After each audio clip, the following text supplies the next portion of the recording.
दिल्ली के सीएम अरविंद केजरीवाल ने स्वास्थ्य सूचना प्रबंधन प्रणाली प्रोजेक्ट की समीक्षा बैठक की। सीएम ने अधिकारियों को प्रोजेक्ट को जल्द से जल्द पूरा करने के आदेश दिए और कहा कि स्वास्थ्य सूचना प्रबंधन प्रणाली के साथ ही हेल्थ हेल्पलाइन सेवा भी शुरू की जाए और इसके लिए दिल्ली में नए सिरे से सर्वे शुरू किया जाए। सीएम ने कहा कि हम दिल्ली में सबसे आधुनिक स्वास्थ्य सूचना प्रणाली बना रहे हैं। कोरोना की वजह से प्रोजेक्ट को पूरा करने में कुछ देरी हो रही है, लेकिन हमें यकीन है कि ये मार्च 2022 तक शुरू हो जाएगा।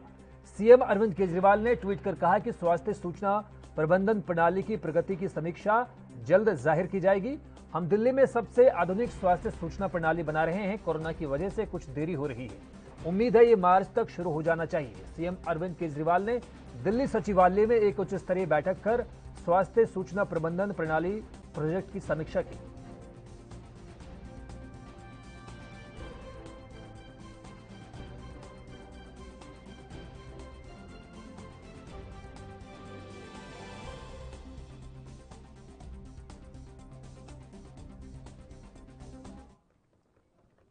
दिल्ली एनसीआर के कुछ हिस्सों में बारिश से पिछले 3 दिनों से लू से जूझ रहे दिल्ली वासियों को कुछ हद तक राहत मिली है। मौसम विभाग ने शाम को आंधी चलने और बारिश होने का अनुमान जताया था। शहर में शुक्रवार को न्यूनतम तापमान सामान्य से 1 डिग्री कम 27.2 डिग्री सेल्सियस दर्ज किया गया। मौसम विभाग का कहना है कि शहर में 7 जुलाई तक मानसून आने की कोई संभावना फिलहाल नहीं है।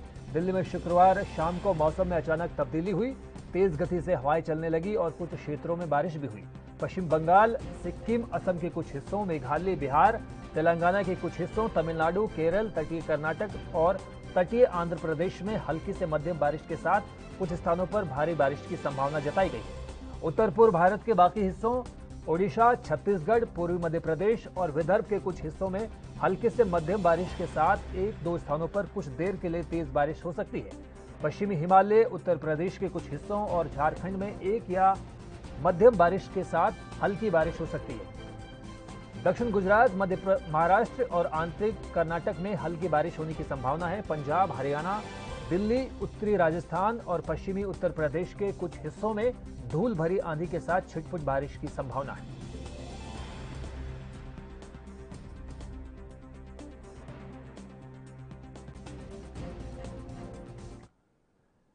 नीति आयोग के सदस्य डॉक्टर वीके पॉल ने कहा है कि कोरोना की दूसरी लहर अभी खत्म नहीं हुई है। तीसरी लहर का आना या नहीं आना हमारे हाथ में है। तीसरी लहर के लिए तैयारी हमारे हाथ में है।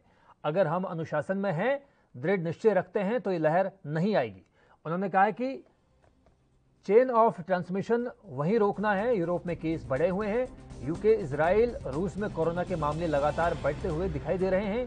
इस वायरस से लड़ाई अब भी जारी है। केंद्रीय स्वास्थ्य मंत्रालय ने बताया कि भारत में केस कम आ रहे हैं। एक सप्ताह में केसों में खासी कमी देखी गई है। देश के 100 जिलों में 100 से ज्यादा केस आ रहे हैं। एक्टिव केस हर दिन कम हो रहे हैं। कर्नाटक में मशहूर वैमानिकी वैज्ञानिक डॉक्टर सुधींद्र हल्दोरी का एक निजी अस्पताल में निधन हो गया। पारिवारिक सूत्रों ने जानकारी दी। शुक्रवार को दिल का दौरा पड़ने के बाद उन्हें अस्पताल में एडमिट करवाया गया था। उन्होंने कन्नड़ बोलने वाले लोगों के बीच में विज्ञान की लोकप्रियता को बढ़ाने में अहम भूमिका अदा की थी। उनका निधन ऐसे दिन हुआ है जब कन्नड़ पुस्तक प्राधिकार ने डॉक्टर अनुपमा निरंजना चिकित्सा और विज्ञान लेखन पुरस्कार के लिए उनके नाम की घोषणा की। भारतीय प्रौद्योगिकी संस्थान से स्नातक वैज्ञानिक ने रक्षा अनुसंधान और विकास संगठन और बेंगलुरु में हिंदुस्तान एरोनॉटिक्स लिमिटेड में सेवा दी थी। वैज्ञानिक के निधन पर शोक प्रकट करते हुए मुख्यमंत्री बीएस येदियुरप्पा ने कहा, भगवान उनकी आत्मा को शांति और परिवार को दुख बर्दाश्त करने की शक्ति दें। वहीं केंद्रीय रसायन और उर्वरक मंत्री डीवी सदानंद गौड़ा ने कहा कि उन्हें वैज्ञानिक के निधन के बारे में जानकर बेहद अफसोस हुआ।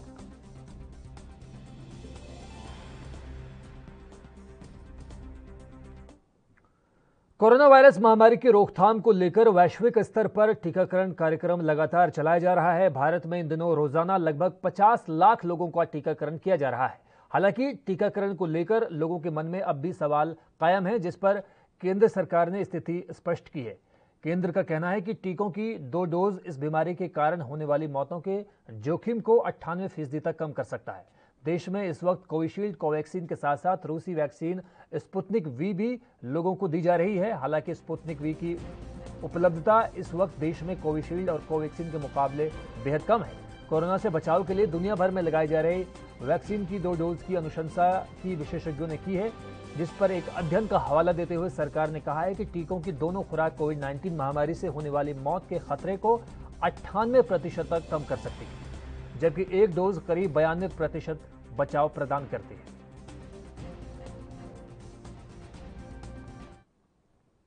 पंजाब कांग्रेस में इस वक्त सीएम कैप्टन अमरिंदर सिंह खेमे और नवजोत सिंह सिद्धू में राय ठनी हुई है। दोनों गुट एक दूसरे पर निशाना साध रहे हैं। पंजाब में बिजली की किल्लत पर जब विपक्ष की तरफ से निशाना साधा गया तो सिद्धू मैदान में उतर पड़े और कैप्टन अमरिंदर सिंह सरकार की पोल पट्टी खोलने लगे। हालांकि बाद में पीपीसीएल की वेबसाइट से जो जानकारी सामने आई उसके मुताबिक नवजोत सिंह सिद्धू ने 8 लाख रुपए की बिजली की खपत की है।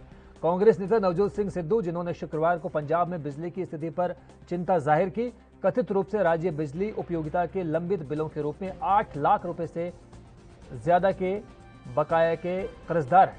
Punjab state power corporation limited की वेबसाइट के मुताबिक उनके अमृतसर स्थित घर के 8,67,540 रुपए के बिजली शुल्क का भुगतान किया जाना अभी तक बाकी है। भुगतान करने की आखिरी तारीख 2 जुलाई है।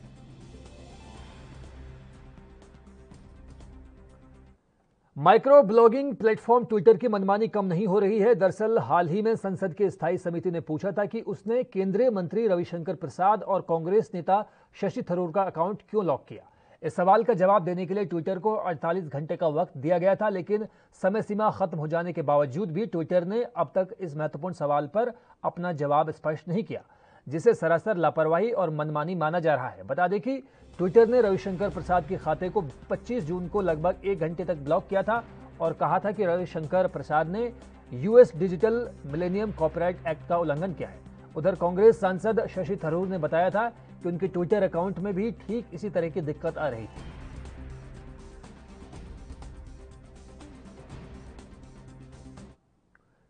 उन्नीस के युद्ध में पाकिस्तान पर मिली ऐतिहासिक जीत के उपलक्ष्य में केरल के कोची में स्वर्ण विजय वर्ष उत्सव के उपलक्ष्य में भारतीय नौसेना ने प्रदर्शन किया। इस मौके पर नौसैनिकों ने विजय मशाल देकर एक दूसरे को मुबारकबाद दी। आपको बता दें कि 1971 की भारत पाक जंग के बाद पाकिस्तान के 2 टुकड़े हो गए थे और दुनिया के मानचित्र पर बांग्लादेश के नाम से एक नया देश हमेशा के लिए अंकित हो गया था। बांग्लादेश के लोगों को लिए मिली आज़ादी के लिए ढाका में लोग हर साल इकट्ठा होकर भारत का शुक्रिया भी अदा करते हैं।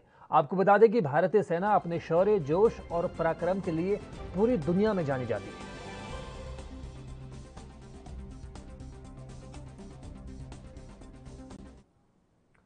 गर्मी और उमस से परेशान दिल्ली वासियों के लिए एक राहत भरी खबर सामने आई है। शुक्रवार शाम अचानक राजधानी का मौसम पलटा। हवाओं के साथ दिल्ली के कई इलाकों में तेज बारिश हुई।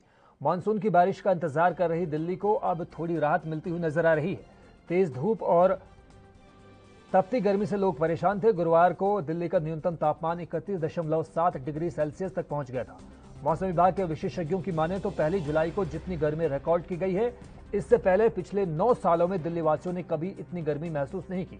साल 2012 के जुलाई में राजधानी का तापमान 32 डिग्री सेल्सियस दर्ज किया गया था। बढ़ती गर्मी को लेकर मौसम विज्ञान विभाग ने येलो अलर्ट जारी किया था। दिल्ली में पिछले कुछ दिनों से लगातार गर्मी बढ़ रही है। अधिकतम तापमान 45 डिग्री सेल्सियस तक पहुंचने लगा है। ऐसे में जबकि मानसून सिर पर है, दिल्ली में पड़ रही गर्मी लोगों का जीना मुहाल कर रही है। गर्मी के मारे लोगों का घरों से बाहर निकलना मुश्किल हो गया है। बाहर लू चल रही है, जिसको लेकर मौसम वैज्ञानिकों ने सतर्कता बरतने के निर्देश दिए हैं। बुधवार को इस मौसम का सबसे गर्म दिन रहा, जिसके मद्देनजर वैज्ञानिकों ने येलो अलर्ट भी जारी किया। मौसम विभाग के वैज्ञानिकों का मानना है कि दिल्ली में पड़ रही तीखी गर्मी मानसून में देरी की वजह से है। अगले कुछ दिनों तक लोगों को 40 डिग्री सेल्सियस से ज्यादा का तापमान झेलना पड़ सकता है। आपको बता दें कि मौसम विज्ञान केंद्र ने मध्य जून तक दिल्ली में मानसून के पहुंचने का अनुमान लगाया था। 12 से 15 जून तक मानसूनी वर्षा के आसार भी जताए गए थे। ये भी बताया गया था कि आमतौर पर दिल्ली में 27 जून से मानसूनी बारिश शुरू हो जाती है, लेकिन इस साल ऐसा नहीं हुआ। दिल्ली वासियों के लिए मानसून का इंतजार अभी भी बढ़ रहा है।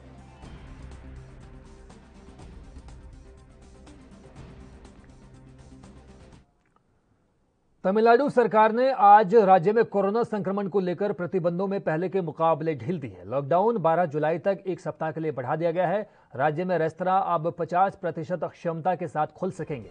इनमें कोविड प्रोटोकॉल का पालन करते हुए ग्राहकों को भोजन सर्वे कराने की इजाजत दे दी गई है। तमिलनाडु सरकार ने मनोरंजन पार्कों को भी खोलने की मंजूरी दी है।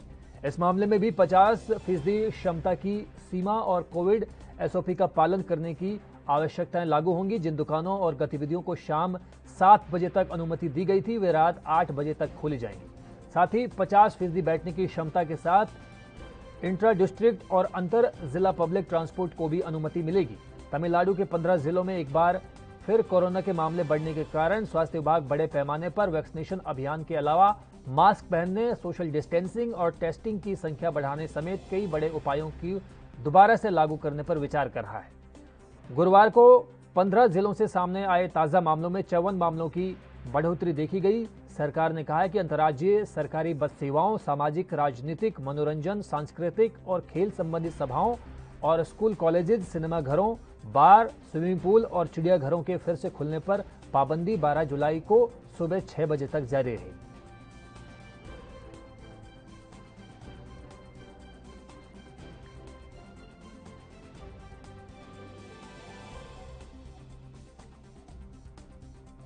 तो आप देख सकते हैं कि तमिलनाडु में 12 जुलाई तक लॉकडाउन की समय सीमा बढ़ा दी गई है। हालांकि लॉकडाउन के बाबत पहले के मुकाबले लोगों को कुछ ढील दी गई है, इससे लोगों को राहत मिलती हुई नजर आ रही है। हालांकि तमिलनाडु के स्वास्थ्य मंत्रालय का लगातार यही कहना है कि अभी भी हमें कोरोना गाइडलाइंस का ख्याल रखना है और सावधानी बरतते हुए एहतियाती कदम लगातार उठाने हैं, तभी हम तीसरी लहर को आने से रोक सकते हैं। आपको बता दें कि तमिलनाडु के कुछ जिलों में पिछले हफ्ते से कुछ केसेस में इजाफा देखा जा रहा है, जिसके मद्देनजर लगातार सरकार का यही कहना है कि अभी भी सोशल डिस्टेंसिंग, मास्क और टेस्टिंग पर सरकार को फोकस करने की जरूरत है।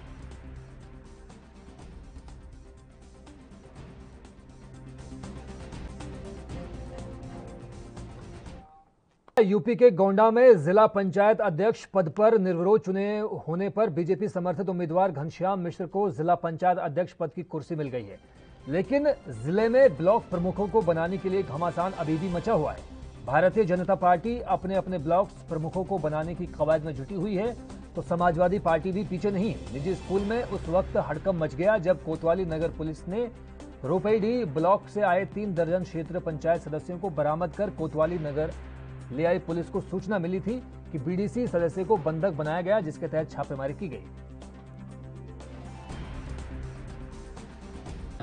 मेरा भतीजा जिला पंचायत बीडीसी है, कौड़िया बाजार, ब्लॉक रुपैडी, और वो यहाँ आया था, मीटिंग थी, बुलाए थे भाई साहब।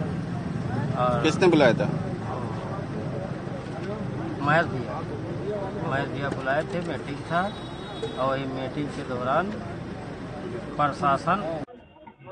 क्या मामला था? आप लोग कोतवाली में थे? हमारे यहाँ क्षेत्र पंचायत सदस्य की जो है हमारे यहाँ मीटिंग थी, बुलाया गया था, वो लोग आए थे। किसी ने कहा कि जो है वहाँ क्षेत्र पंचायत सदस्य जो है किडनैप किए गए हैं, शिकायत किया गया सत्ता पक्ष के द्वारा। पुलिस गई वहाँ सबसे बयान ली, लेकिन उस बयान से संतुष्ट नहीं हुए। वो लोग जबरदस्ती जो है दबाव में सारे लोग जो है क्षेत्र पंचायत सदस्यों को कोतवाली में लेकर आए, बयान लिए।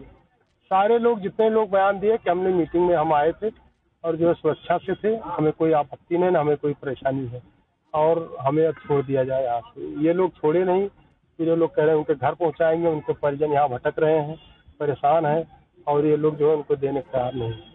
मामला कुल मिला के यही है, सत्ता के दबाव में जो भी हो रहा है वही हो रहा है।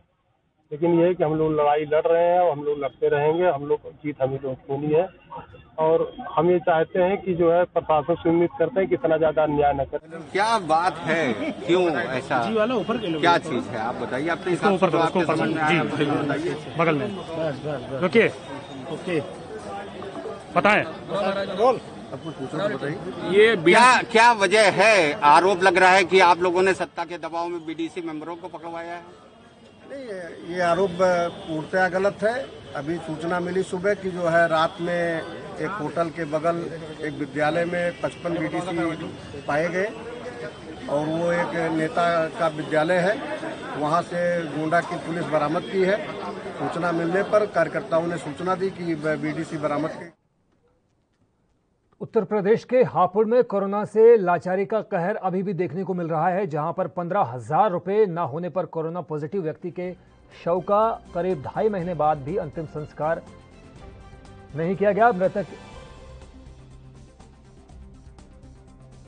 युवक को मेरठ रेफर कर दिया गया था। मेरठ में इलाज के दौरान व्यक्ति की मौत हो गई थी। उस दौरान व्यक्ति की पत्नी से अस्पताल द्वारा कहा गया था कि अंतिम संस्कार के लिए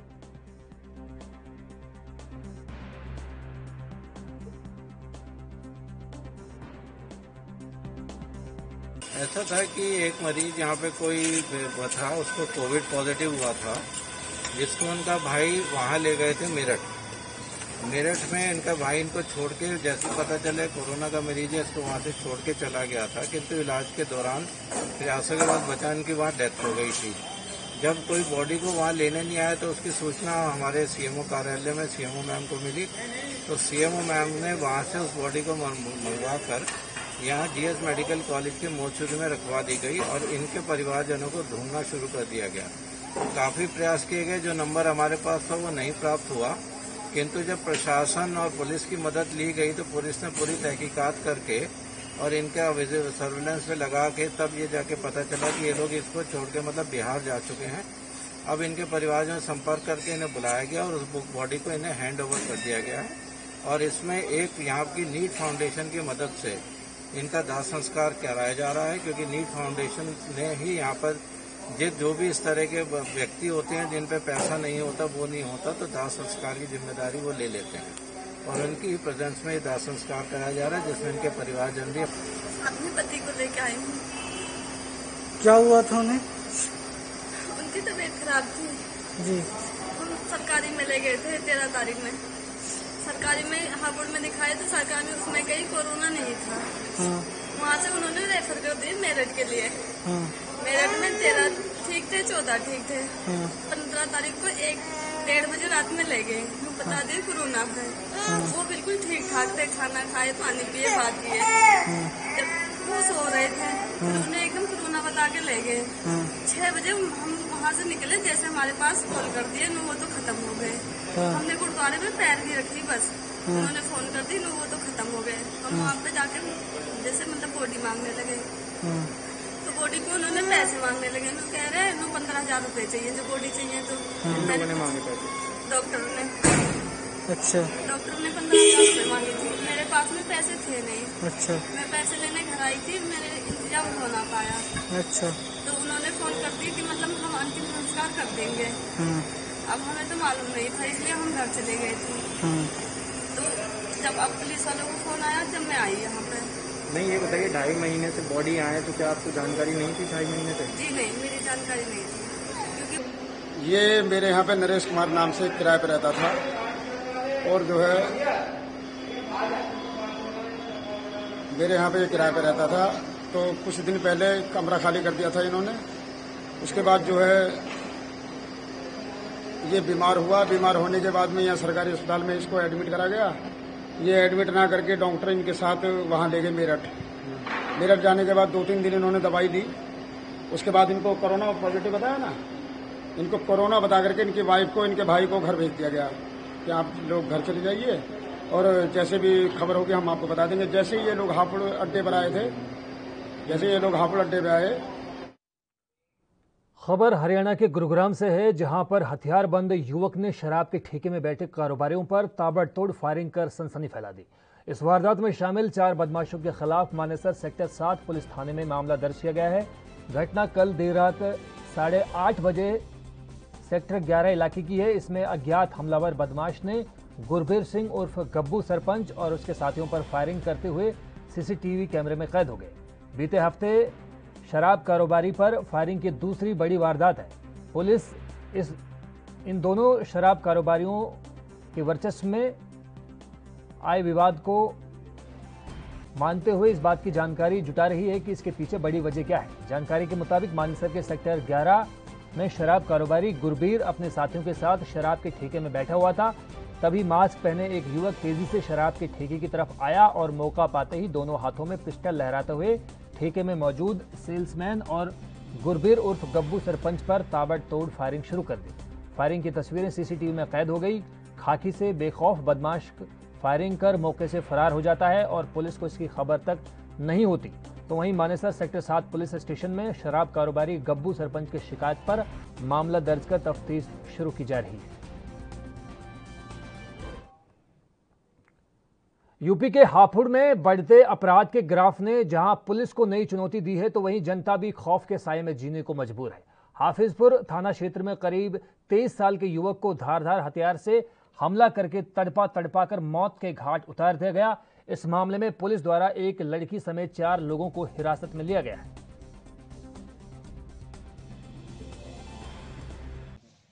उसके बाद में फिर भुल्लन का फोन गया था, हम पता कि तेरे भाई के चोट लग गई। ये कहानी अभी फिर अस्पताल भी लेके गए थे। उसके बाद में फिर घर से भी पहुंचे तो खत्म था पूरा। तो मतलब हुआ क्या था? जो चाकू लगी। किसने फोन करा था, किस समय करा था? भुल्लन ने फोन करा था 12:07 पे मेरे पास। अच्छा, रोहन नागर जो तेरे भाई के चोट लग गई। अच्छा, चाकू लगा। भारत और चीन सामान्य तरीके से पूर्वी लद्दाख में पूर्व वाली यथास्थिति बहाल करने में सक्षम है, क्योंकि क्षेत्र में शांति और स्थिरता रहे, ये दोनों देशों के हित में है। ये बात तीनों सेनाओं के प्रमुख जनरल बिपिन रावत ने कही। थिंक टैंक के एक कार्यक्रम में जनरल रावत ने कहा कि भारत कोई भी अप्रत्याशित कदम उठाने के लिए तैयार है, जैसा कि पूर्वी लद्दाख इलाके में उसने उठाया था। हमने सभी को हमेशा तैयार रहने के लिए कहा है, चीज़ों को हल्के में ना लिया जाए। हम कोई भी अप्रत्याशित कदम उठाने और जवाब देने के लिए पूरी तरह से तैयार हैं। जैसा हमने भूतकाल में किया है, वैसा हम भविष्य में भी करने में सक्षम हैं। जनरल रावत का बयान एक सवाल के जवाब में आया है। इसके बाद घुसपैठ करने वाली चीनी सेना भारतीय सैनिकों के निशाने पर आ गई थी और उसी के बाद चीन के तेवर ढीले पड़ गए थे। चीनी सैनिकों की वापस अपनी सीमा में जाना पड़ा था। इस समय देपसोंग समेत कुछ इलाकों में चीनी सैनिक काबिज हैं और अपनी मौजूदगी को मजबूत कर रहे हैं।